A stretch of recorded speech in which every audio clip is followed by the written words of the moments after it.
আমি তো ওকে ভালোবাসি দেখে তার জন্য এত পরিশ্রম করতেছি, এত কষ্ট করতেছি। আর যদি আমি তাকে ভালোই না বাসতাম না, এত পরিশ্রম আমি করতাম না। অবশ্যই আমি তারে ভালোবাসি। আর মানুষে কে কি বলো ওইগুলো তো আমার শোনার দরকার নাই। আর ওইগুলো যদি শুনি তাহলে আর ওর প্রতি আমার ভালোবাসা জাগবে না, যদি মানুষের কথা আমি কানে নিই আর কি। তো ওইগুলো নেওয়ার প্রয়োজন নাই আমি মনে করি। ওই যে ওকে নিয়ে আজকে ডাক্তারে গেছিলাম, ট্রিটমেন্ট করাইলো।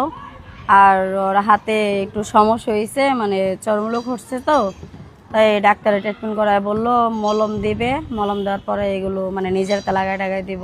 তা মানে আমি ওকে ভালোবাসি আর ওকে আমি বিয়ে করব কিছুদিনের ভিতরে, এই কারণে এগুলো সমস্যার সমাধান করতেছি আর কি। আর সাবধানে মানে ওরা যত্ন করতে হবে, যত্ন করার পরে এটা মানে ঠিক হবে আর কি। হ্যাঁ, আমি নিজে যত্ন করবো তাকে। হ্যাঁ, ঠিক মতন এখন খাবার পাবে।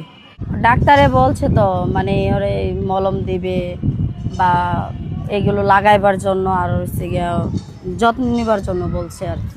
তা মানে আমি ওকে ভালোবাসি আর ওকে আমি বিয়ে করব কিছুদিনের ভিতরে, এই কারণে এগুলো সমস্যার সমাধান করতেছি আর কি। ইয়াসিন ভাইয়া উনি তো ভিডিও বানা আর কি।